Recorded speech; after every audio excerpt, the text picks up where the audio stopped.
most vicious assault on working families in the past 100 years was launched just over 30 years ago. It crept in slowly like a cancer, but before they knew it, workers had been kicked out of their jobs, many with no final paycheck or retirement benefits. And this, for many, was after having worked at the same plant for up to 35 years.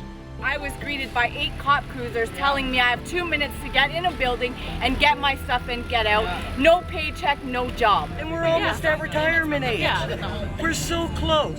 Our politicians had changed the rules. They had brought in a free trade agreement called NAFTA, an agreement they had prepared and signed in secret, and that would have dreadful effects on hundreds of thousands of Canadian workers without telling the workers how they'd be affected by this agreement. This is how it all started.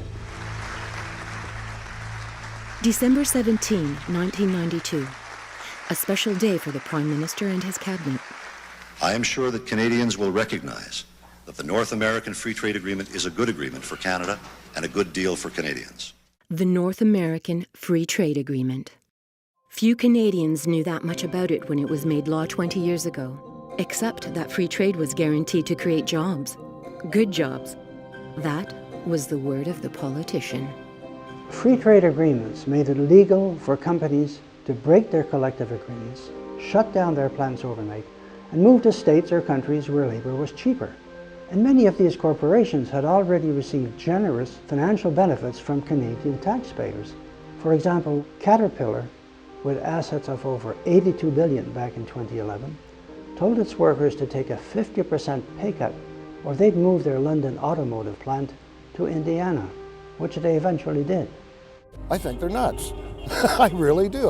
How can you take 50% of somebody's income away? And any workplace, I've never seen it. We both lost our jobs, and we have 5 children, and we still need to feed them. We still need to pay our mortgage. We still need to pay our bills. And knowing that neither one of us has a paycheck coming in any longer is quite frightening. Even as manufacturing plants were being padlocked overnight, killing thousands of jobs, politicians kept lying, saying that free trade agreements created good jobs. These are encouraging signs for every Canadian, and I only wish that sometimes our little protesters, after they've gotten their 5 minutes on national TV, would stay and listen to hear the facts, because perhaps, having heard the facts, we haven't lost him. Here he is. Here he is. Because if you listen to the facts, you would be the first one cheering the free trade agreement with the United States and Mexico. There we are. But even if you're not among those who lost their jobs, the free trade rules are still going to affect you. And that's something else our politicians still refuse to come clean about. And it all has to do with Chapter 11 of NAFTA. Chapter 11 gives corporations the right to make profits at any cost, even at the cost of breaking environmental laws we've put in place to protect our air, our water, and the food we eat.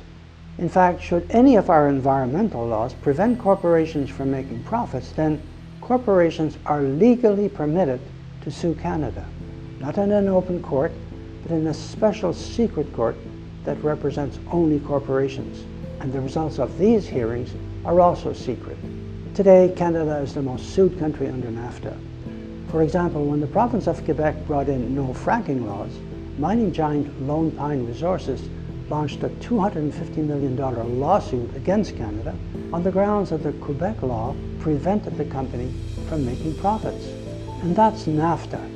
Nothing but an open declaration of war on working families, on our environmental laws, and on our human rights, which is why these agreements continue to be negotiated in secret. But you're not going to find anything out about this in the Canadian media, because it's all corporate owned. Even Peter Mansbridge of the CBC has never questioned the Prime Minister about the real effects of these agreements on working families in any of the interviews he's done with him over the years. Maybe you're saying to yourselves, well, what can we do about this?